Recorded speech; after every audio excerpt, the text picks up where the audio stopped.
per ma mare. Ma mare meu va dir...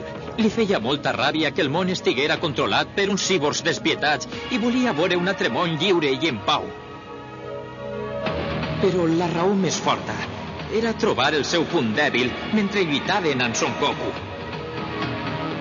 Si poguera descobrir-lo, li demanaria a Goku que vinguera al futur amb mi i que destruïra els cíborgs en el meu món.